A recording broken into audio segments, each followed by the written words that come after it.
আপনাদের নাম আমি আর কারো নাম এখানে বলছি না, যেহেতু এখানে নাম সম্বোধন করার মতো যেনারা ছিলেন ওনারা চলে গিয়েছেন। আমি অ্যাকচুয়ালি কি বলবো, আমি না ঠিক বুঝতে পারছি না যে এটা কি সেমিনার না হোয়াট ইট ইজ, বাট এরকম আমি আগেও এসেছি, আমি জানি। আমি কিন্তু কোনো লেকচার দিতে আসিনি, আমি আগেই বলছি। এখানে আমার কিছু কিছু বন্ধুও আছে বসে, আমি আর নাম বললাম না। তারা আছে নাকি, ছিল তো? Where is he gone? Okay, thank God he is gone now. তো আমার ক্লাস ফ্রেন্ডই এখানে ছিল, তো আমি ওকে জিজ্ঞেস করছিলাম ওয়াই আর ইউ হিয়ার, তুমি আসছো কেন? তো বলে যে না আমি তোমার আই থিঙ্ক উনি মিলাদে গিয়ে বোঝা ফেরত আসছে, বাদল বদরুদ্দোজা বাদল। আমার এখানে সিনিয়ররা এখানে আছে, যার কারণে আমি অত্যন্ত কি বলবো আর লিটল এম্বারেসড এই জন্যই যে এই ক্লাস বলেন, আজকের বক্তৃতা বলেন, whatever you may call, it is mainly for the juniors. Shah Manjur senior advocate, আমি একটু আমাকে পরিচয় আগেই করিয়ে দিয়েছে, যা বলেছে আমার নাকি পরিচয় দরকার নাই। একটা পরিচয় বোধহয় দিতে ভুলে গিয়েছে অথবা ইচ্ছে করেই মনে করতে চাইনি, তা হলো Shah Manjurul Haque senior advocate, bar secretary, is my first student. তাহলে বুঝতেই পারছেন how successful teacher I am and I was. এর সাথে আরেকটু বলি, নুরুল হুদা আনসারী, যাকে মনে হচ্ছে তার অনেক বয়স হয়ে গেছে, শাহ মঞ্জুর কিন্তু নিজেকে ঠিক রেখেছে। আনসারী বোধহয় একটু বয়স হতে ইচ্ছে করেই চেয়েছে, সেও আমার স্টুডেন্ট এবং একসাথে। আমার খুব ভালো লাগছে।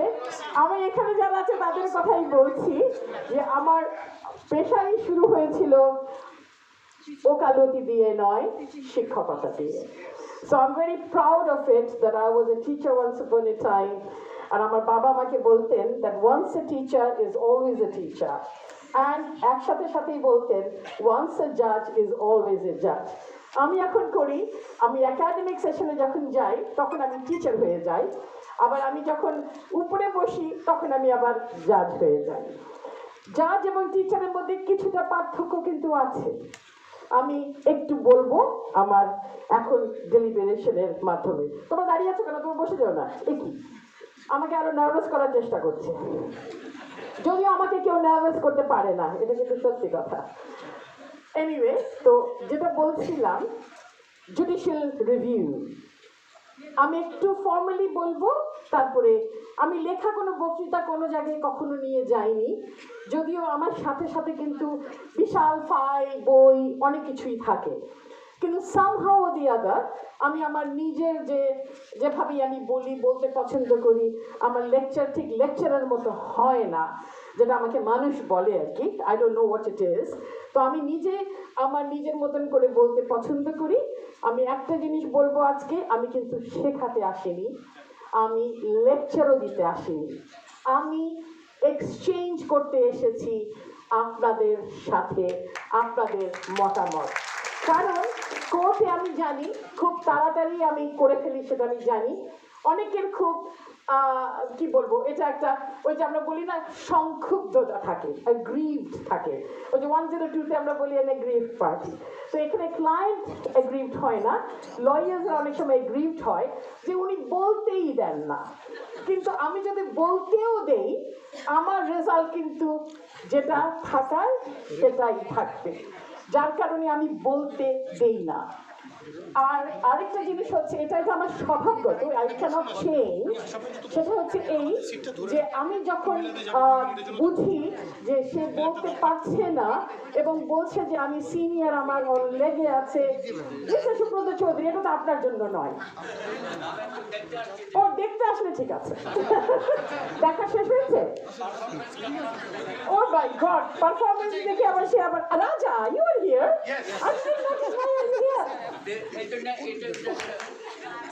আচ্ছা আপনারা না থাকলে কি কেউ আমাকে ক্লাব করবে না? কি মুশকিলের কথা একদম।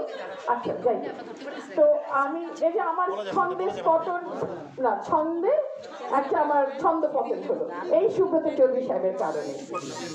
উনি আমার উপরে অনেক রাগ করে, কিন্তু কারণ হচ্ছে উনি আমার কাছে অনেক কিছু নিয়ে যায়, আমার বেঞ্চে যায়, আমার কাছে তো আর আসে না, পার্সোনালি আসলে পরে আমি দিয়ে দিই। আমার কাছে দেয় হয়তো আমি দিতে পারি না, না দেওয়ার কারণ হচ্ছে আমরা বেঞ্চ থেকে যারা দেখি আর কি, সেটা হচ্ছে আমরা কোনো রকমের এগ্রিভড যে পার্টি, তার কোনো এগ্রিভড আমি দেখি না।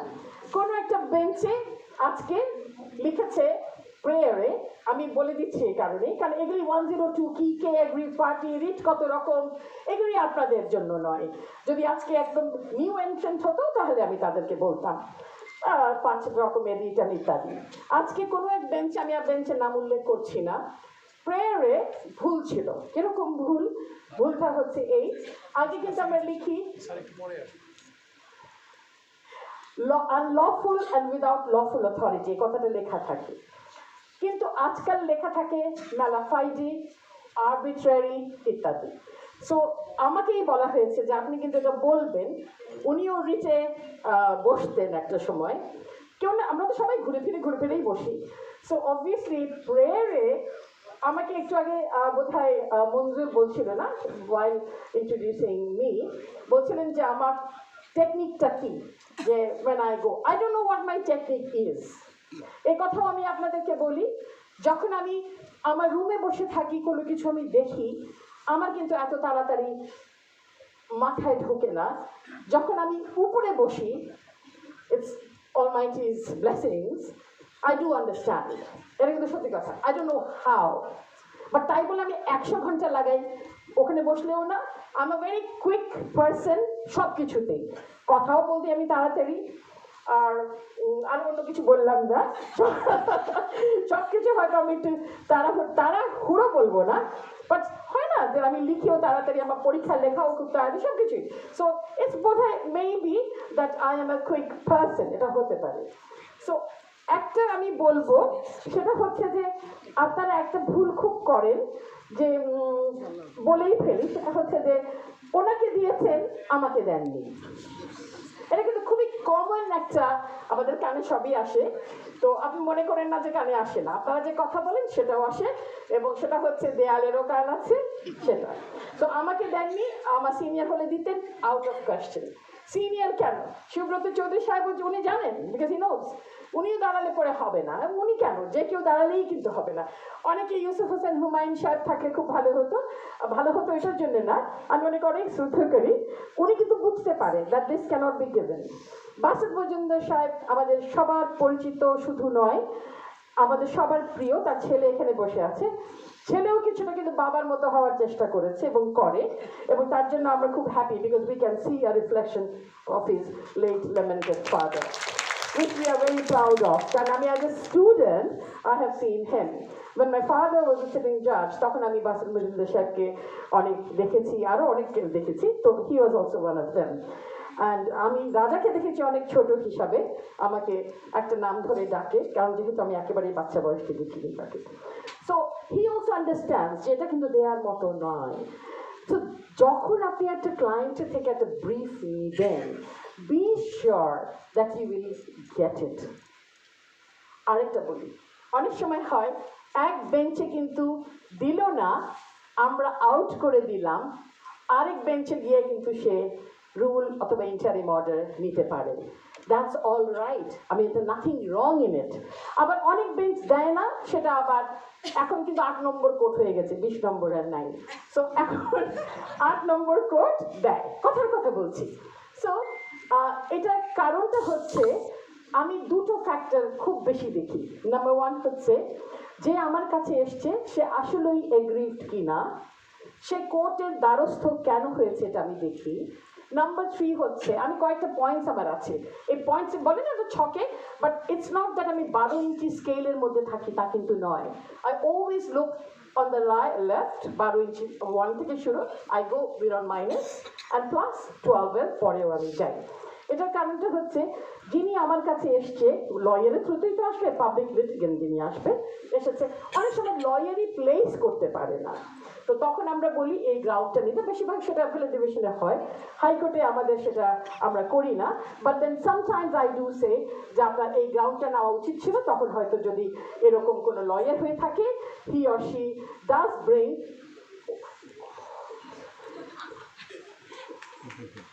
তো তো তখন মাই লর্ড জাস্টিস এনায়েতুর রহিম সাহেব এখানে আছেন, আমার মনে হয় ওনারই সেশন 1-এ থাকার কথা। তো না আমি শেষ করছি না, আপনাকে ওনাকে আমি শেষ করতে দিয়ে then I will continue with that, ঠিক আছে? কারণ আমি একবার শুরু করে ফেলেছি, অসুবিধা নাই, আমি এখন একটু ব্রেক দিচ্ছি। হি ইজ এ সিনিয়র জাজ and the honorable justice number 1. No, এটা হতেই পারে না। এই যে ethics and morality বলছি, এটাও কিন্তু না, সত্যি কথা কিন্তু আজকাল কিন্তু সিনিয়রিটি আপনারা ভুলে যাচ্ছেন। সো ইট ইজ উচিত আমাদেরই শেখা, আমাদের কাছ থেকে কিন্তু আপনারা শিখবেন। So it is my bounden duty যে অনারেবল জাস্টিস এনায়েতুর রহিম উনি এসে গেছেন, ওনাকে আমরা এথিক্স এন্ড মোরালিটি এটা শেষ করে আমরা বলবো। Thank you.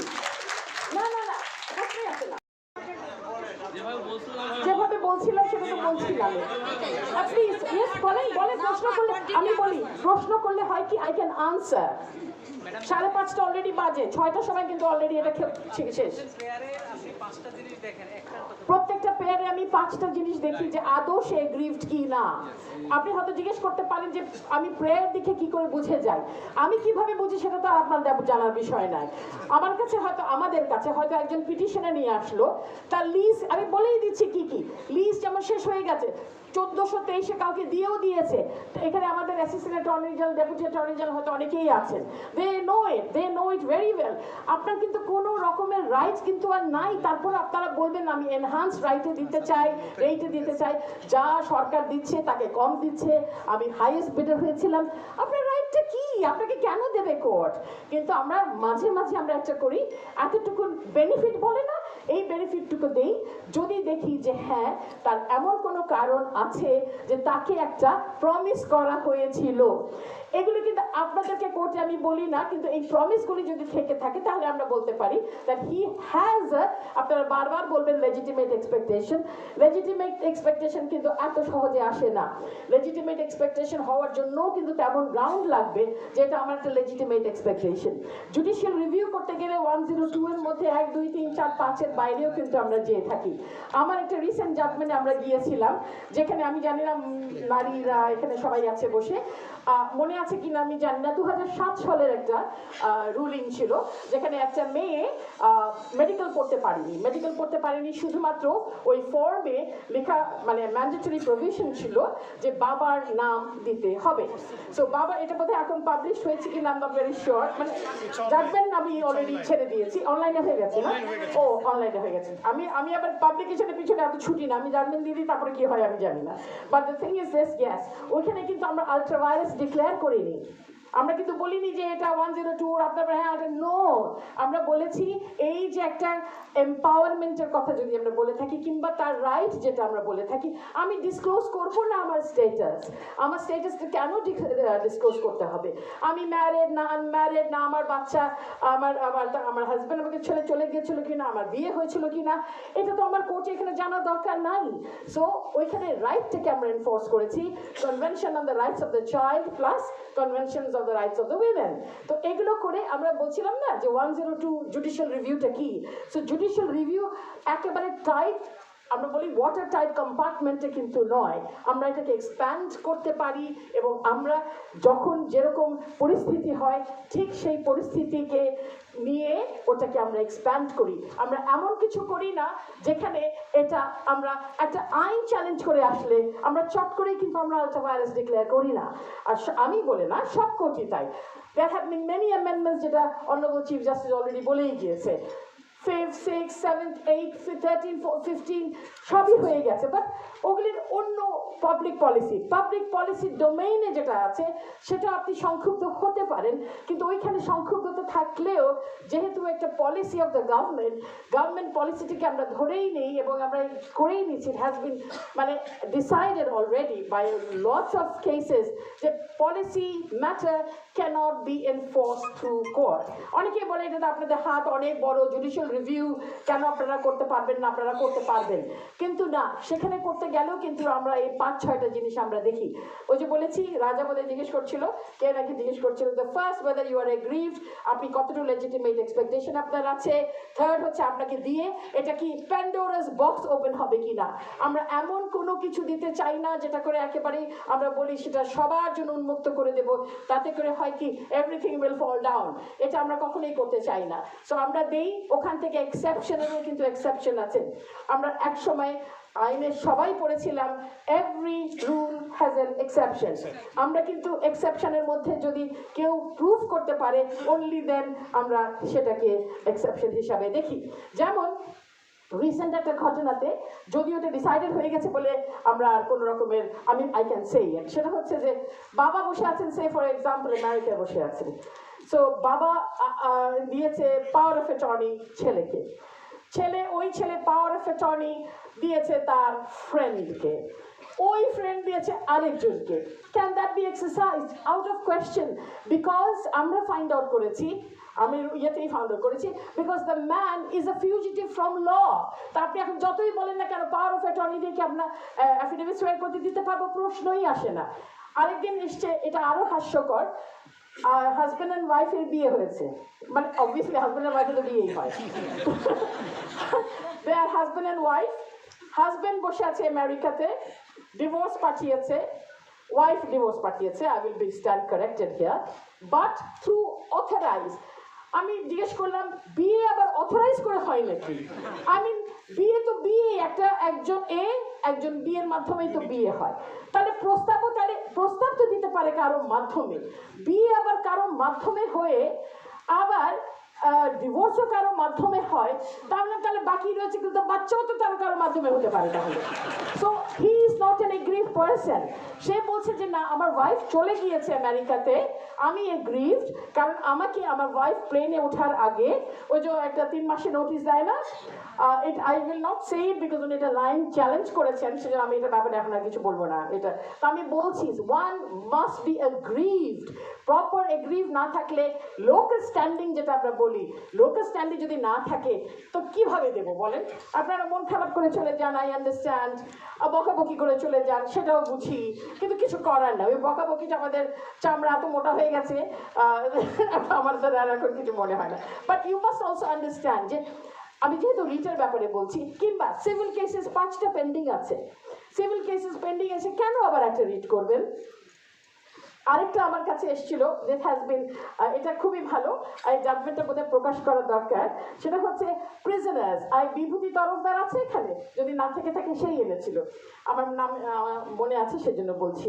অনেক ফরেন ন্যাশনালস, ঠিক আছে, তাদের হয়ে নিয়ে এসেছে, they have served out sentence, তাদের কিন্তু জেল খাটা শেষ হয়ে গেছে, তাদের যে ইমপ্রিজনমেন্ট ছিল সেটা 1 বছরের, যেটা ওই যে আনলফুল এন্ট্রি হয় না, ওই যে ভারত থেকে হয়তো বা এখানে চলে এসছে বাংলাদেশে, তো তারা অলরেডি কিন্তু সার্ভড আউট হয়ে গেছে, তারা জানে না তারা কি করবে, তাদের লয়ারও জানে না তারা কি করবে। সে একটা পাবলিক ইন্টারেস্ট লিটিগেশন করে নিয়ে এসেছিল, আমরা অ্যাটর্নি জেনারেল অফিসকে বলেছিলাম এটা সত্যতা আছে কিনা, তো আমরা আমি শর্টে বলছি, যাচাই বাছাই করে যখন আমরা দেখলাম যে হ্যাঁ এটা সত্যতা আছে, এই যে অফিসও আমাদেরকে বললো যে হ্যাঁ তথ্যটা ঠিক আছে, তখন আমরা কিন্তু রিলিজের অর্ডার দিলাম। কেন বললাম এই কথাটা একটু বলি। এই যে আমরা কোর্ট 102-তে রিট জুরিসডিকশন এক্সারসাইজ করে আমরা বলেছি to release the prisoners from jail. আপনারা, নাম আমি কাউকে বলতে চাচ্ছি না, এই জাজমেন্টটা হয়ে যাওয়ার পরপরই কিছুদিন পরে একটা আসলো যে somebody is in the jail, তাকে রিলিজ করা হোক। আপনি তো আগেও দিয়েছেন এই অর্ডার, আরে আপনি ওই অর্ডার আর এই অর্ডার তো এক নয়। ওইটা দিয়েছি কোন প্রেক্ষিতে, আর আপনি কি এসেছেন 138-এর মামলায় বসে আছেন ইয়েতে, না আপনি আমার তো সার্ভ আউট হয়ে গেছে, তো সার্ভ আউট হয়ে গেছে এইখানে কেন? যে মাইলর্ড আপনি দিয়েছেন কিন্তু রিট জুরিসডিকশনে আপনি এক্সারসাইজ করতে পারেন, আগে আপনি দিয়েছেন এতজনকে ছেড়েছেন ইত্যাদি ইত্যাদি ইত্যাদি, ওরা চলেও গেছে, আসলেও চলে গেছে, এটা কোথায় ফল প্রসূ হয়েছিল, হোয়াট এভার বি ইট, মনে হয় এটা। তো হয় কি যে আপনারা বলেন না অনেক সময় যে ওনাকে দিয়েছে আমাকে দেয়নি, আমাকে দিয়েছে তাকে দিয়েছে, দিস ইজ নট কারেক্ট। দেখে আমরা ভুল হয়, I am a human being, আমার অনেক ভুল হয়, 99.99% ভুল হয়, তারপরেও কিন্তু আমি যতটুকু এক্সারসাইজ করি ততটুকু। আরেকবার আপনারা বলেন, সুব্রত চৌধুরী সাহেব বসে আছে, খুব মনোযোগ দিয়ে শুনছে, বলে আপনাদের অনেক লম্বা হাত, ডিসক্রিশনারি পাওয়ার, কিন্তু discretionary power must be exercised very very. অনেক কিছু চিন্তা করে কিন্তু ডিসক্রিশনারি পাওয়ার এক্সারসাইজ করতে হয়। অনেক কিছু দিতে চাইলেও কিন্তু আপনি দিতে পারবেন না। সো এনিওয়ে আমি আর সময় খ্যাপন করবো না, বিকজ আমরা মরালিটি অ্যান্ড এথিক্সের মধ্যে যাই। আমি এরকম বারবার ফিরে আসবো, বারবারই জুডিশিয়াল রিভিউ কোনো না কোনো ইয়ে হবে। জুডিশিয়াল রিভিউ এত বড় জিনিস, আমি যখন শাহ মঞ্জুরুল হক আমার কাছে গেল এবং মজার ব্যাপার হলো রিট নিয়ে, আমি বললাম রিট তো এত বড়, আমি খালি মাহমুদুল ইসলাম সাহেবের বইটা নিয়ে এসেছি দেখাবার জন্য যে এটা কি 1 ঘন্টার মধ্যে সম্ভব, আউট অফ কোয়েশ্চেন। আমি যদি 365 দিনই বলে যাই তাও বোধহয় শেষ হবে না। But thank you all for listening to me. আমি আবার ফেরত আসবো সেশন 2 বলে। Thank you very. ওই যে থাকে না যে continue to be continued, session 2 session 3 এরকম থাকে যে, সেরকম। তখন আপনারা কিন্তু কেউ কোয়েশ্চেন করলেন না, আমি খুব বেঁচে গেলাম। কেউ কোয়েশ্চেন করবেন? Quick 1 2 3 questions. আরে সবাই দেখি ভয় পায়, অসুবিধা নাই, আমি রুল দেবো, ডোন্ট ওয়ারি। কোয়েশ্চেন করছেন, স্টে দিব কিনা জানি না, রুল। আরে please, yes yes sure. Madam, is it an absolute bar that if there is any alternative remedy, so no it is ও আচ্ছা, সাধারণত ইউর রাইট, আমরা অল্টারনেটিভ রেমেডি, এফিকেশিয়াস রেমেডি বলে আমরা 102 এক্সারসাইজ করি। It is not an absolute bar, definitely not. যদি absolute বার থেকে থাকতো তাহলে তো রিটি মেনটেনেবল হতো না। যেগুলো অলরেডি ডিসিশন হয়ে গেছে যে এই চাকুরির প্রেক্ষিতে আপনাকে যেতে হবে অ্যাডমিনিস্ট্রেটিভ ট্রাইব্যুনালে, so obviously writ will not be maintained, obviously না, রিট লাই করবে না। আগে তো রিট লাই করতো, এটা তো সত্যি কথা, রিট তো লাই করছো, এখন তো আমরা পাঠিয়ে দিই 117-এ পাঠিয়ে দিই। আবার অনেক সময় হয় এরকম যে অ্যাবসলিউট বার বলে there is no bar. Western প্রপার্টির কথাই বলি, অনেক জাজমেন্ট আমাদের ইয়ে থেকেও বেরিয়ে গেছে যে একটা সার্টেন 1974-এর পরে যেগুলো হয়েছে অবভিয়াসলি রিট ইজ মেনটেনেবল, তাই না? তখন আমরা বলি না যে এটা সিভিল ডিসপিউট হয়ে থাকে না, আমরা বলি না সেটা আপনি ওই ট্রাইব্যুনালে যান, সেই ট্রাইব্যুনালে যান। We can exercise only when there is, এইটাকেই আমরা বলি there is, this is the alternative and the efficacious remedy. Alternative remedy মানেই হচ্ছে যে আপনি তাড়াতাড়ি করতে পারবেন। এফিকেশিয়াস অবভিয়াসলি একটা অল্টারনেটিভ ফর একটা সিভিল ডিসপিউটের আগে you can easily come here and get it remedied. Any other question? বলেন।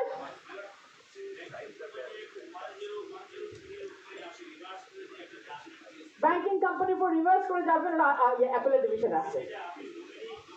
আমি বলি, আমি জানি নমিনি জাজমেন্টটা যে আজকে কেউ জিজ্ঞেস করবে, আমি কেন যেন আমার সন্দেহ হচ্ছিল, কেন যেন আমার নমিনি জাজমেন্ট আমার সামনেই আছে, আমি সাথে করে নিয়ে এসেছি। আমি রিভার্স করিনি, ওটা কিন্তু ভুল কথা, ইটস নট রিভার্সাল।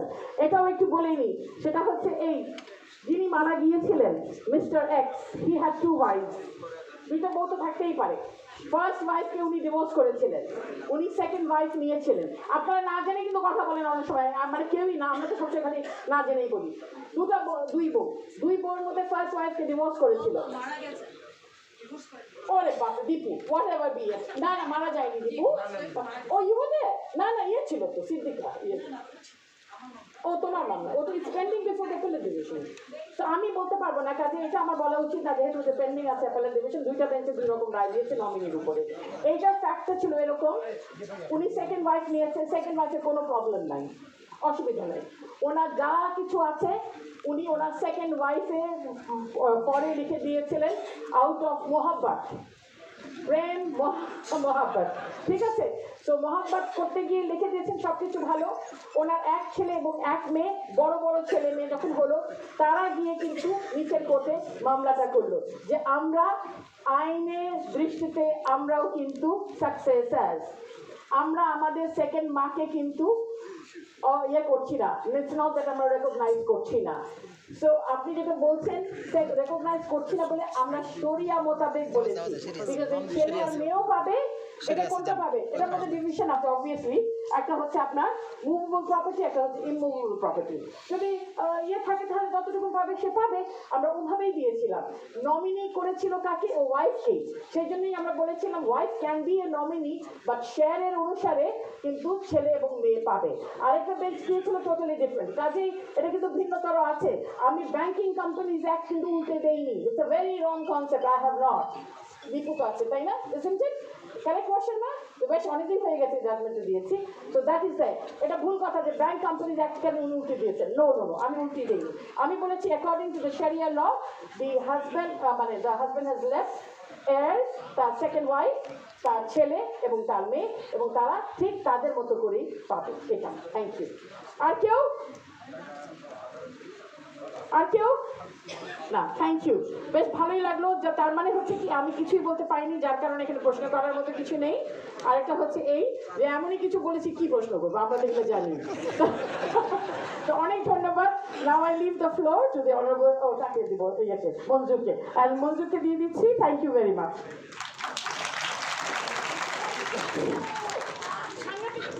আমি এখনই খেয়াল করলাম learned attorney general is also here, আমি তাকে খেয়ালই করিনি, আমি তো বক বক করে বলেই গেলাম অনেক কিছু। এনিওয়ে, ওনার প্রেজেন্সকেও আমরা অনেক থ্যাংক ইউ, আপনি যে এসছেন সবার পক্ষেই থ্যাংক ইউ বলছি। অনেক অনেক ধন্যবাদ মাননীয় বিচারপতি নাইমা হায়দারকে। আমি অনুরোধ করব সেকেন্ড সেশনের জন্য ওয়েট করতে আমাদের মাননীয় বিচারপতি, আপিল বিভাগের মাননীয় বিচারপতি এম এনায়েতুর রহিম স্যার আমাদের